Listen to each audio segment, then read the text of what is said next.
Who dat to the Who Dat Nation? Welcome to the Who Dat Say podcast, your podcast for the New Orleans Saints here on the KB Radio Network. I am your fellow Who Dat and host, Kevin Reed, and we're back at it. It's back to football. Week 12. Saints are coming off of their bye, much needed bye. They needed a break as well as the Who Dat Nation. We needed a breather for a week, and it felt good to wake up on a Sunday morning scared to death if my blood pressure is going to be high later that day. I'm going to walk around mad for the rest of the day, or whatever the case may be.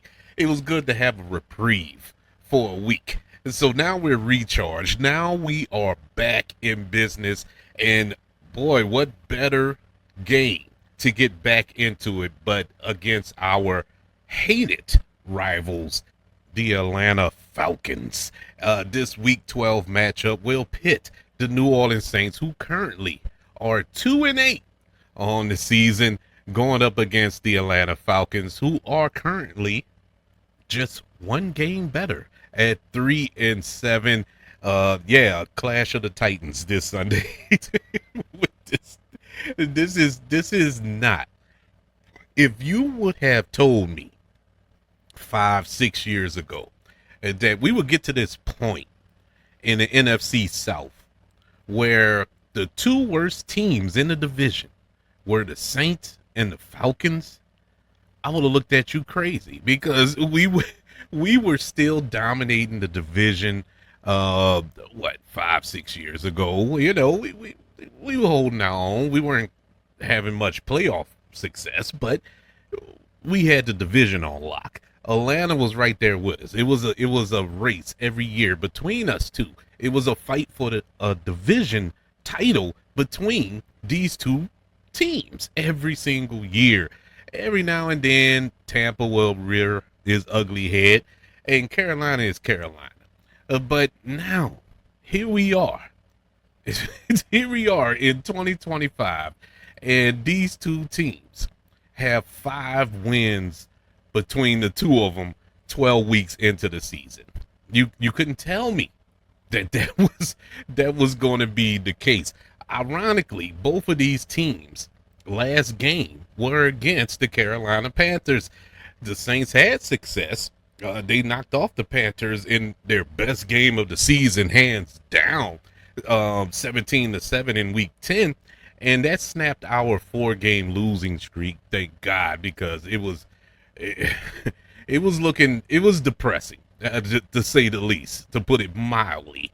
And the Atlanta Falcons, on the other hand, they just played the Falcons and they lost yet again. They actually got swept by the Carolina Panthers. The first game was a blowout. Last week game, it actually went into overtime, and I'm mad, boy. You want to talk about mad, because I turned the game off. I thought Atlanta had the game won at the end. I honestly did. I switched over and started watching another game, being as though the Saints weren't playing, and next thing I know, Carolina wins in overtime. I'm like, what? I missed that. I missed the climactic conclusion to that game. But Atlanta is in trouble. Atlanta, just like we snapped a 4-game losing streak, the Atlanta Falcons are on a 5-game losing streak. They started off the season 3-2. Atlanta was looking like that team. It had looked like they had finally turned that corner. Oh, but no. No, they have hit a wall. Atlanta, I don't get it, man. I don't get it. As much as they're our hated rivals, can't stand the ground they walk on and whatnot, but I got to give respect where respect is due. Atlanta, when it comes to talent, and we're just going to stick to the NFC South here. When it comes to talent, Atlanta is the most talented team by far between the 3 other teams in this division. By far.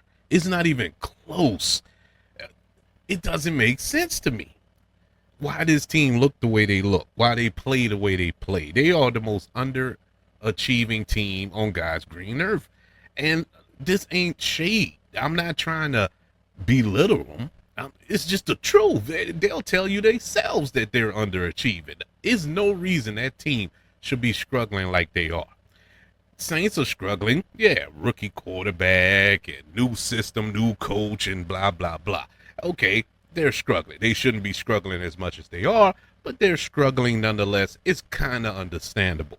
Not for Atlanta. There's no excuse for Atlanta to be on this skid like they are. And they getting mollywopped. I'm not talking like they're losing. Yeah, last week was a close one. But prior to that, they've been getting their lunch fed to them by teams. I don't understand, man. I really don't get it. But can this be a bounce back game for the Atlanta Falcons? I don't know. I don't know about that. This is the one time this season that I think the Saints actually have a chance to win. Legitimately going in. I feel that way sometimes when we're playing a game, like with Buffalo. I felt like during that game we could have beat Buffalo. I felt during the 49ers game that we had a chance to win that game, and so on and so forth. But not going into the game. Going into the game, I always felt the Saints was going to lose. This week, I feel the Saints will win this game. To be honest with you, they should win this game. And to be more honest with you, they better win this game. There is no excuse that the New Orleans Saints lose this game. I'm telling you flat out right now. If the Saints lose this game Sunday against the Atlanta Falcons, there is no hope for this team under this regime. No hope at all. I hate to be Debbie Downer, but it's the truth. It's no reason. You had not 1, but 2 weeks to prepare for this team. You are facing a team that lost their starting quarterback for the season and their number 1 receiver for the season. Well, I don't know if is Drake London for the season? I'm not 100% certain, but I know he's not playing Sunday. So that's 2 weapons that they don't have. You have Kirk Cousins coming in, who's a statue. Yeah, he's a veteran, but he's a statue. And so you should be able to tee off on Kirk Cousins. You should be able to disrupt Kirk Cousins.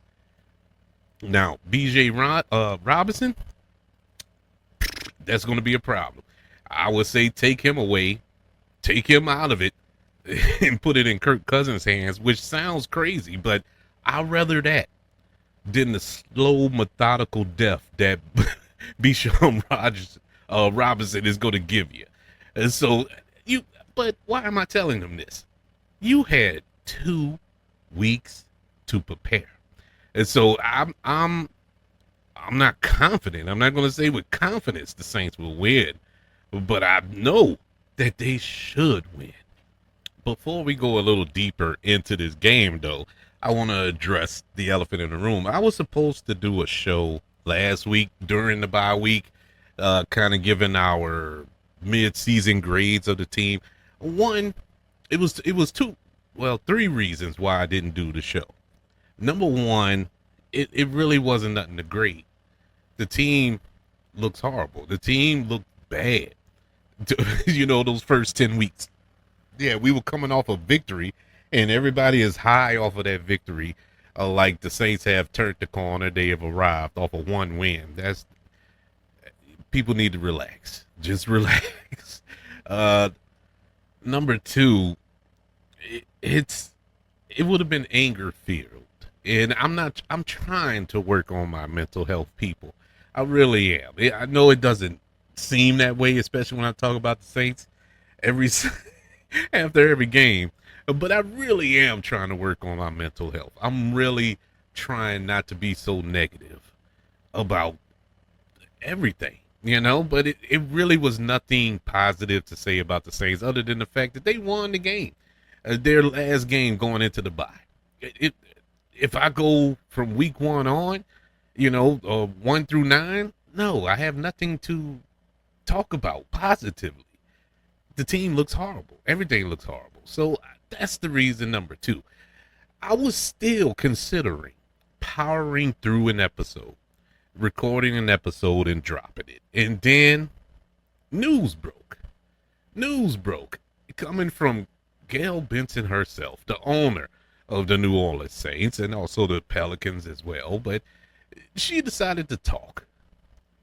And this is where I just flew off the handle. And I knew I couldn't do a show. And it was coincidentally the day I was going to record the show. That's the day this news dropped. And now she came out in an interview with Jeff Duncan, I believe, with the Time-Picayune down here in New Orleans, that basically telling the fans to shut up and dribble, that we don't know what we talking about. It's ridiculous. You know, it would be ridiculous to fire Mickey Loomis. Now, in all sense of reality, do I think they will fire Mickey Loomis? No, I don't think she could. I don't think, even if she wanted to, I don't think she could, due to the legality of it all, how he's referred to in the will, like he's part owner in a sense. You know, he has a percentage of the team or whatever. Allegedly, I haven't seen the wills, but allegedly, he's part of the hierarchy, not just the general manager. And so I don't think she can just straight up fire him. Now, she can tell him to step down, relieve him of his duties. He'll still be a part of the team, but not the general manager. I think that's what she should do. But she, obviously, after all of this, I don't think it's going to happen.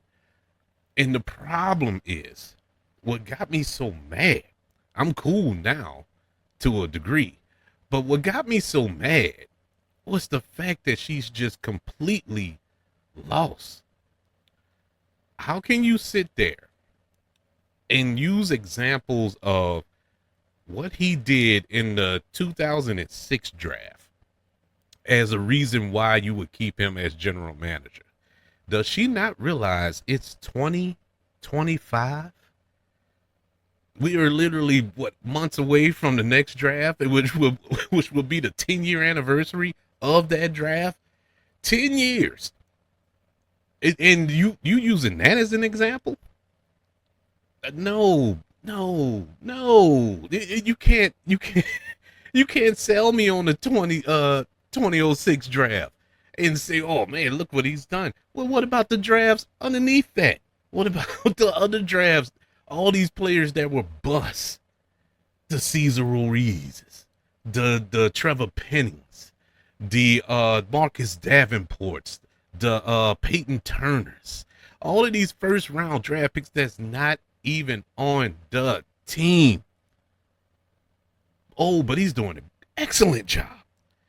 It's ridiculous. The direct quote was, it may not be what the fans want to hear, but as far as firing Mickey Loomis, that's ridiculous. He does a great job. How? He hired Dennis Allen when there were other coaches available that had more cachet, that were more proven, that have a better winning record as a coach. But you decided to run it back with Dennis Allen. And if it wasn't for Gail, which I'll get to that in a minute, but if it wasn't for Gail, he would still be here. But I'm not going to get to it in a minute. Let's get to it now. If he's doing such a great job, Mrs. Benson, why did you go behind his back and fire his head coach last season? I'll wait. I'm listening. I'm all ears. Now, you tell me what's ridiculous. Obviously, he's not doing his job. You had to do it for him. I don't understand why she felt the need to open her mouth. Gail Benson was getting the pass from me. She was getting the pass from a lot of people in the Who Dat Nation, because everybody loves Gail Benson, and I have no ill will towards her personally. And she's a beautiful person. The stuff that she does in the community for the city of New Orleans is second to none. Outstanding woman with philanthropy, but not when it comes to football. You don't know football. You're not a football person, which is fine. I'm not hating on her for that. You know, You're not a football person, so you put football people around you that know their job. That's what you're supposed to do. And when she first got here, or when she took over the team after the late great Tom Benson passed away, yeah, Mickey Loomis, he was in place. You already had pieces in place.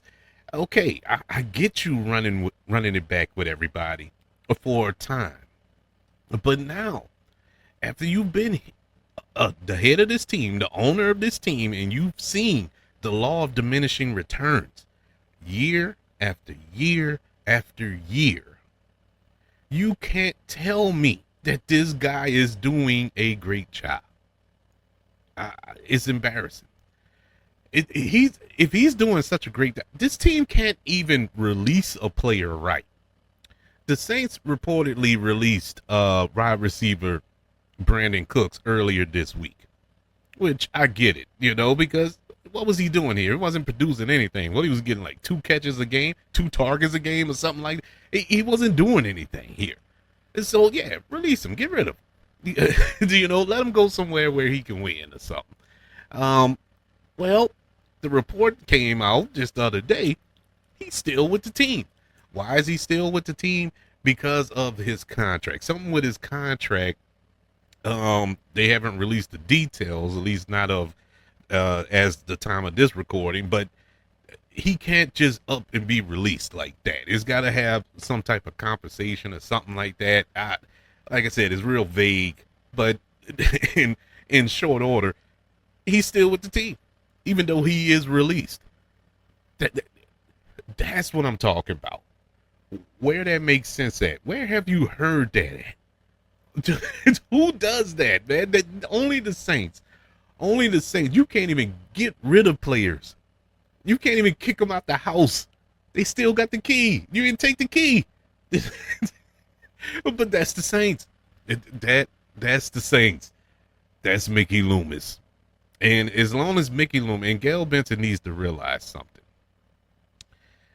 As long as Mickey Loomis is the general manager of her New Orleans Saints football team, they would never win anything. It's not going to happen. It's not going to happen. This guy is as clueless as Gail is. But at least Gail has a built-in excuse. Mickey has been doing this job for well over 20 years. And he still hasn't figured it out. His arrogance is going to destroy this team. I'm sorry, gonna. I'm talking future tense. Has destroyed this team.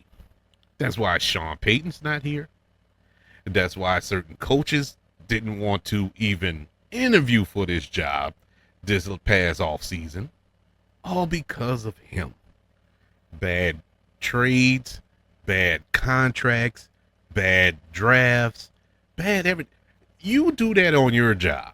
You go work on your job, wherever it may be, and you fail at every single assignment, day after day, week after week, month after month. How long you think you're going to be employed on your job?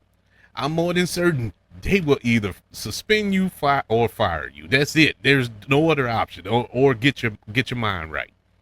You better shape up or ship out. There's no, you're not going to get that I did a great job. For instance, if you're working at, I'll say Walmart. If you work at Walmart and you stack the shelves, right? Stock the shelves.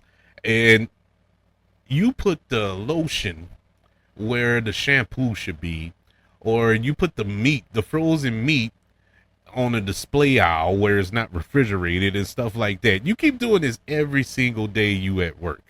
How long you think you're going to work at Walmart before they kick you out the door?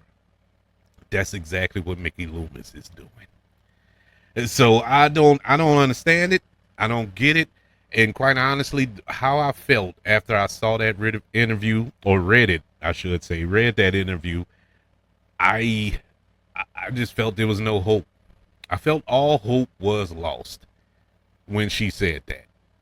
And yeah, it was hurtful. So yeah, that's the reason. That's the reason I did not do a show last week. in reference to the mid-season grades or whatever. But I can tell you what my grades would have been: F across the board. So there you have it. This team is not good. This is not a good football team at all, in no aspect. I'm not. You sold a lot of people, and when I say you, I'm talking to the Saints. They sold a lot of people on that one game against Carolina, and like we've arrived. You didn't sell me. I've been watching this team for 46 years. I've been watching football for 46 years. I don't know everything. You'll never hear me say I know more football than you, and I'm more knowledgeable in this and that and this and that. Now, no, I'm not even gonna lie to y'all like that. But I've been around the cup enough times to know where the handle is, and I know that this team is not a good team with no signs of it getting better. I know we was gonna struggle this season. I knew that this team was gonna have some ups and downs. You went into this season with not one but two rookie quarterbacks. Yeah, because Spencer Rattler basically was a rookie. And so you had two rookie quarterbacks, no veteran quarterbacks. You were piecing together an offensive line. You got a new head coach who is out to prove himself one way or the other and failing, mind you. You have a defense that is old as Methuselah, and they're trying to do the best they can. Had a good outing 2 weeks ago against Carolina. But I'll touch in on that in a second, my theories on that. And it's just a team that just looks bad. They just look bad. And you kind of don't want them to win. You don't want them to win no more games because you want a high pick in this draft. But then again, you sit back and think, going all the way back to our Mickey Loomis discussion, do you really want Mickey Loomis with a high draft pick? Do you think he's going to do the right thing? Show me where he has in the past. The only thing that's working out recently so far, knock on wood, is Calvin Banks Jr. Calvin Banks Jr. looks amazing this season. He's the most consistent thing on that offensive line this season.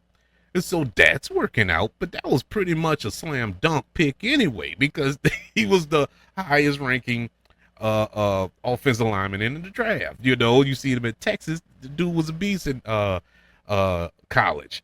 So that was a no-brainer pick. But what else? What else? We don't need a quarterback. Well, let me take that. Let me rephrase that. I'm not going to say we don't need one, but it doesn't make sense to get a quarterback. One, this draft class is weak. And two, that's 2 years in a row you're basically getting a quarterback in the first round, because Tyler Shuck was a early, and I mean early second round pick. You might as well say was a first round. And so I don't know, man. I'm just tired of seeing this team like this. I guess I'm spoiled, just like everybody else in the Who Dat Nation. We're spoiled. We saw greatness for what, 15 years with Sean Payton and Drew Brees. And now, is it fair to compare the regimes? No, it's not fair. I wouldn't put that on Kellen Moore. I wasn't expecting him to come in and be Sean Payton, but I was expecting him to do something. To do something. I'm looking around the league and I'm looking at rookie head coaches like a Ben Johnson, got their team playing. Look at Chicago. Chicago looked like the best team in the North. They look like they might make the playoffs. Seriously, they look good. Rookie head coach. You look at Aaron Glenn in New York. Now it's New York, and they look like trash at times, but there are times that team plays hard. That team plays really hard for Aaron Glenn. And they done squeaked out a few wins there, you know. They're not going nowhere this season, just like the Saints. They ain't going nowhere, but they're playing hard. And that's all I wanted the Saints to do. I wasn't expecting the Saints to go 17-0, but I was expecting them to be in every game at least, give these teams a fight, make them earn a victory. And Buffalo had to earn it. 49ers had to earn it. That's it. Everybody else, they went and got it. But last week or 2 weeks ago against Carolina, I don't buy that game. I don't feel the Saints went out there and beat Carolina. Even though, like I said, the Saints played their best game of the season. But first and foremost, their best game only equated to 17 points. Let's put that out there. And secondly, you look at that Carolina team and how they played this season, how they played last week. That wasn't the same Carolina team. That wasn't. Carolina looked past the Saints. Let's just put it out there. Yeah, I'm saying it. Carolina looked past the New Orleans Saints. There's no excuse why that team could not move the ball against the Saints defense. One drive, and that was aided by penalties. That's how they scored. Other than that, it was lockdown. It was a blowout. It was a shutdown. No. Are the Saints defense better than what they've shown the majority of this season? Yeah, I believe so. They've pulled the bed a lot, but you're not going unless I see it back to back in upcoming weeks.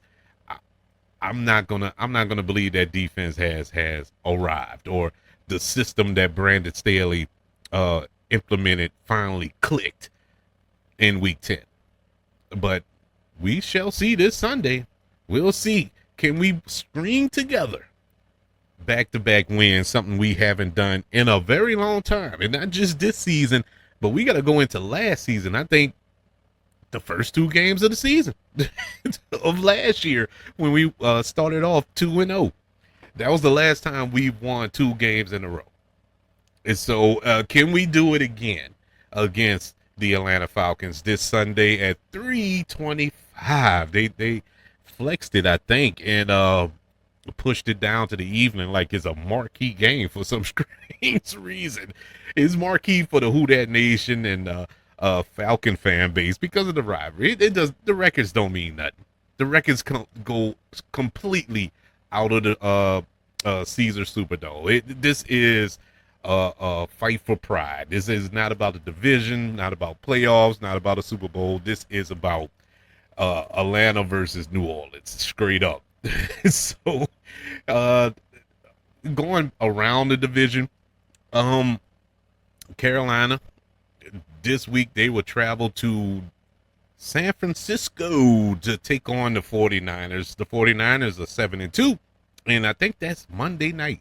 I think that's a Monday night game that they play. It ought to be a good game, because Carolina could come out. They could squeak that out. I think the injuries has mounted up just a little too much for the 49ers. They're 7-2, but they I don't know, it's a lot. They have a lot of injuries, and they're struggling. That's a struggle 7-2 for that team, but we'll see how that game turns out. The Tampa Bay Buccaneers, they also have a bit of a struggle. They got to travel out west as well as they take on the 49ers, but the Rams, who are also 7-2. That's a Sunday night game. Both of them have primetime games. I guess that's why they shifted us to 3 o'clock. We felt left out in the division. Everybody got evening games or night games. And so, let's give them that. We ain't giving them primetime because they stink, but we'll give them a late window to make them feel better. Drew Brees is going to be on commentary for the broadcast of the game, so that ought to be interesting. I can't wait. I'm gonna watch it just to listen to him, to see how he critiques this team in real time, up close and personal. But let's hop into our stats, our team leaders on the team. So passing yardage for the Saints, Spencer Rattler still leads the team, of course, played more games. But he sits at 174 completions off of 256 attempts, 1,586 yards passing, 8 touchdowns, and 5 interceptions for the Atlanta Falcons. Their passing leader is Michael Penix Jr., and these numbers will be it. This will be his season total because he has been placed on IR for the remainder of this football season. But he was 166 for 276, 1,982 yards, 9 touchdowns, and 3 interceptions. Rushing leaders for both teams: Alvin Kamara for the Saints, 128 carries, 460 yards, and 1 touchdown. And that was in week 1. The last time he scored. For the Atlanta Falcons, Bijan Robertson, 158 carries, 783 yards rushing, and 4 touchdowns on the ground. Receiving leaders for the Saints: Chris Olave, 60 catches for 664 yards and 4 touchdowns. For the Atlanta Falcons, you have Drake London, who is out for this Sunday's game against the against the Saints, rather. He has 60 catches for 810 yards and 6 touchdowns this season. Team rankings, 12 weeks into the season, starting with the record: Saints are 2-8, Falcons 3-7. Scoring average: Saints are 30th in the league with 15.5. The Atlanta Falcons are 27th in the league with 19.5. Opponent scoring average: Saints are ranked 21st in the league, and the Atlanta Falcons are 19th. Total offense: Saints are 26th, Falcons are 16th in the league.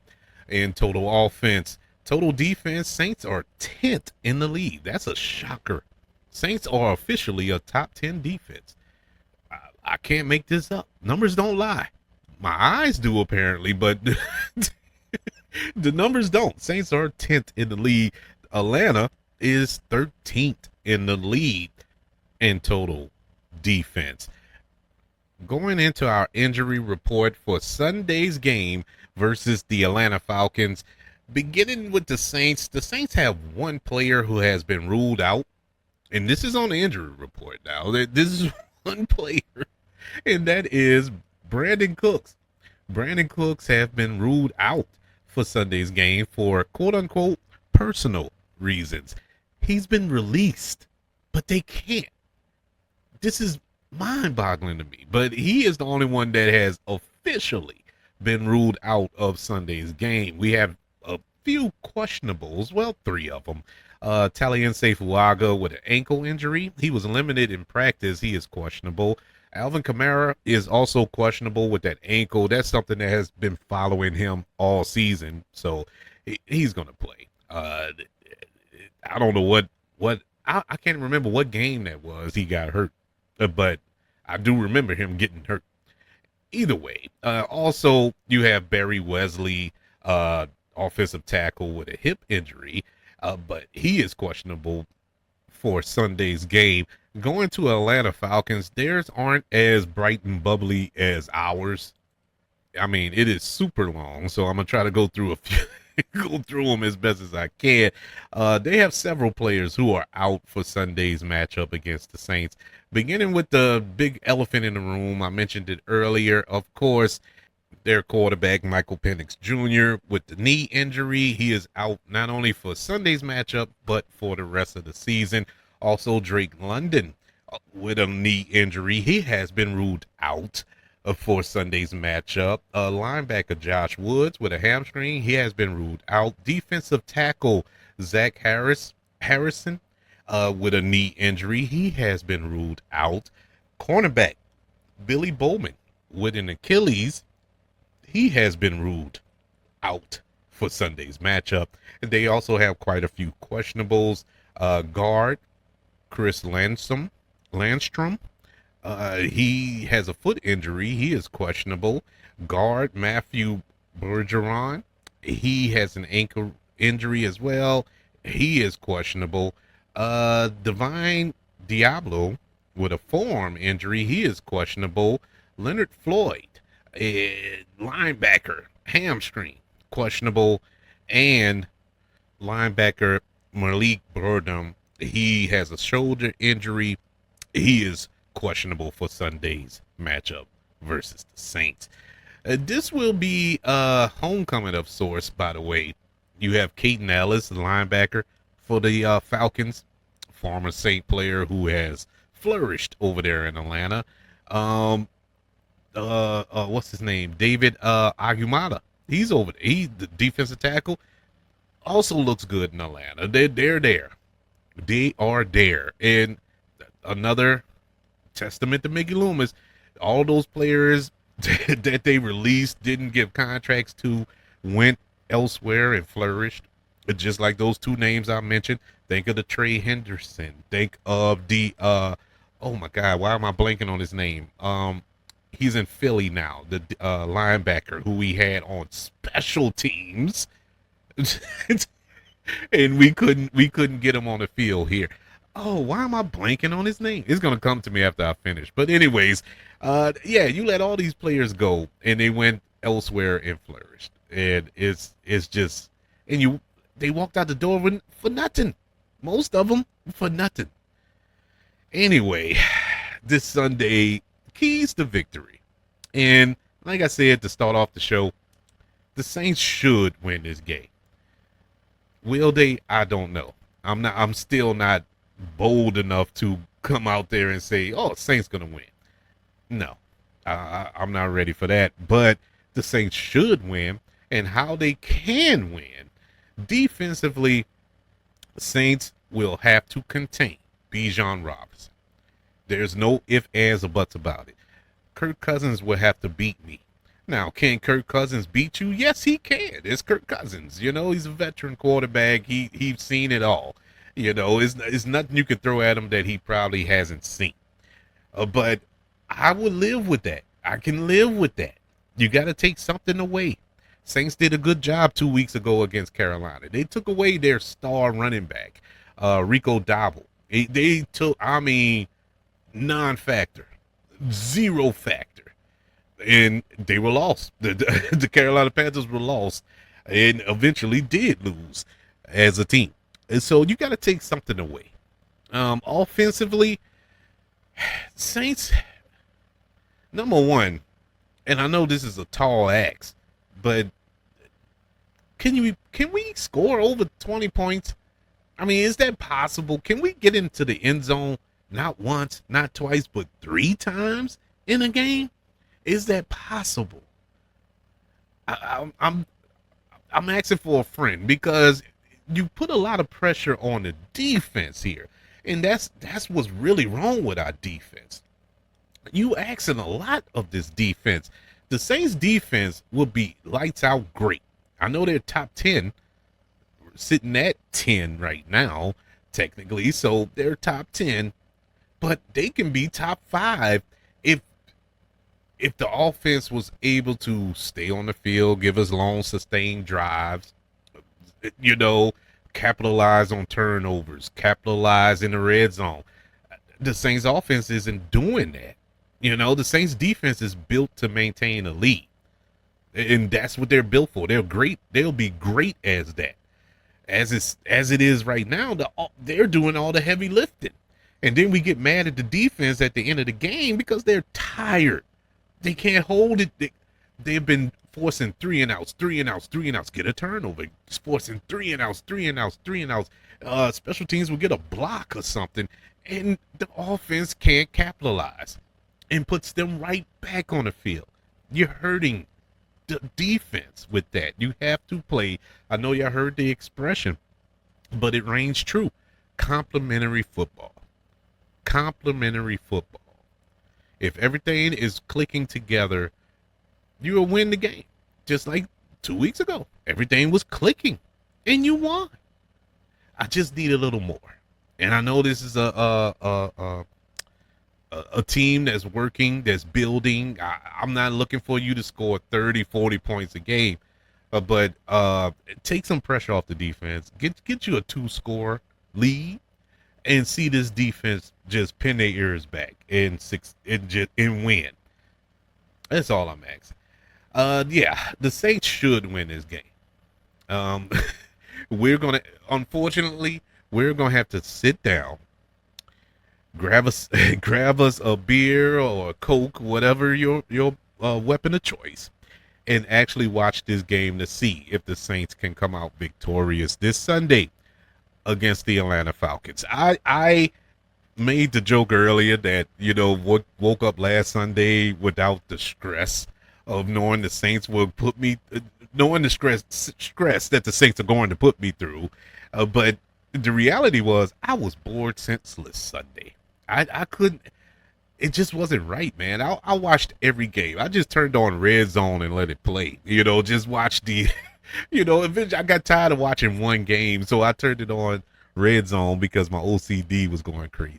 And so I'm bouncing around the different games, and I just wanted to watch the Saints. Knowing how much they're struggling, how bad they're looking, I still wanted my Saints.